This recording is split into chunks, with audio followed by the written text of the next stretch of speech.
So I'm here to talk to you today about a passion of mine, something that I spent 25 years of my life doing, and I want to talk to you about how to learn to DJ. Now, contrary to what you may believe, that DJing is really easy and it really doesn't require a lot. But I will assure you that in order for you to be exceptional and for you to stand out, it takes a lot of hard work. It's not easy, but it can be done. So let me talk to you about DJing.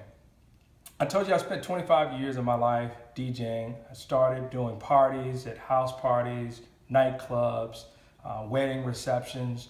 And what you'll find when you start to learn how to DJ is that for every different occasion, it calls for you to be able to have a different suite of music. And if you don't have that type of music to be able to cater to each occasion, then you're not going to have a satisfied customer. For instance, imagine going to a wedding and if you heard music that was slow all night, the music tempo never changed, could you imagine how much of a disaster that could be? So part of it is understanding your customer, understanding the audience, but then also understanding having the right tools to be successful when learning how to DJ. So the first step when I'm talking to you about DJing is having proper equipment. So expensive equipment, it can definitely, you need to do your research to make sure that you're online, finding out what type of equipment is out there and the cost. You'll need a mixer, you need a turntable, you need the computer, and you need the software in order to be able to house all of your music.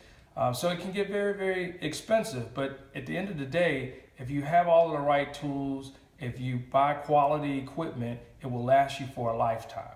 Just like the speakers that I bought when I started 25 years ago, I can tell you I still have those speakers today. So again, it's really about buying quality equipment that will last you a lifetime.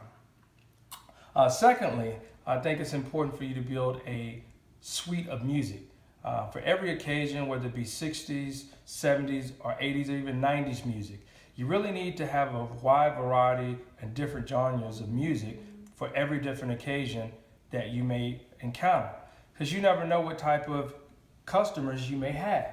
So what I've done is I typically utilize that as an opportunity to collect all of this music, and then I break that music down into different categories, because it's very important for you to be able to organize and know exactly where your music is, so when the opportunity arises, you're able to locate that music and play those songs, whether it be based on tempo, whether it be based on the artist that you want to listen to or play for the audience.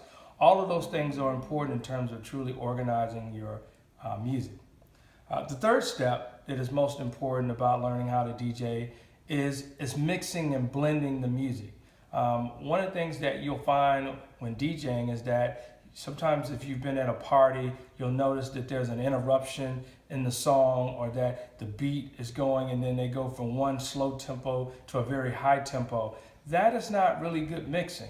You really want to find a beat that is very comfortable. It should be a very smooth transition and blend, so that when the music comes together, it's seamless and you really can't tell that you've transitioned from one song to the next. That's what takes a lot of practice. There's a lot of technique that goes into that. And there's also an adjustment of using both the volume switches to be able to transition in from one song to the other.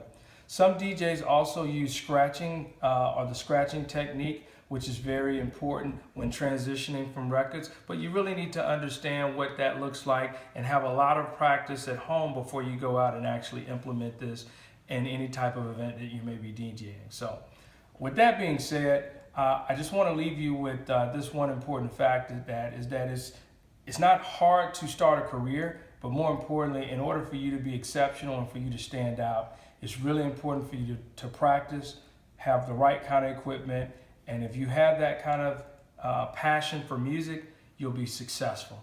Thank you for your time and your attention. Good night.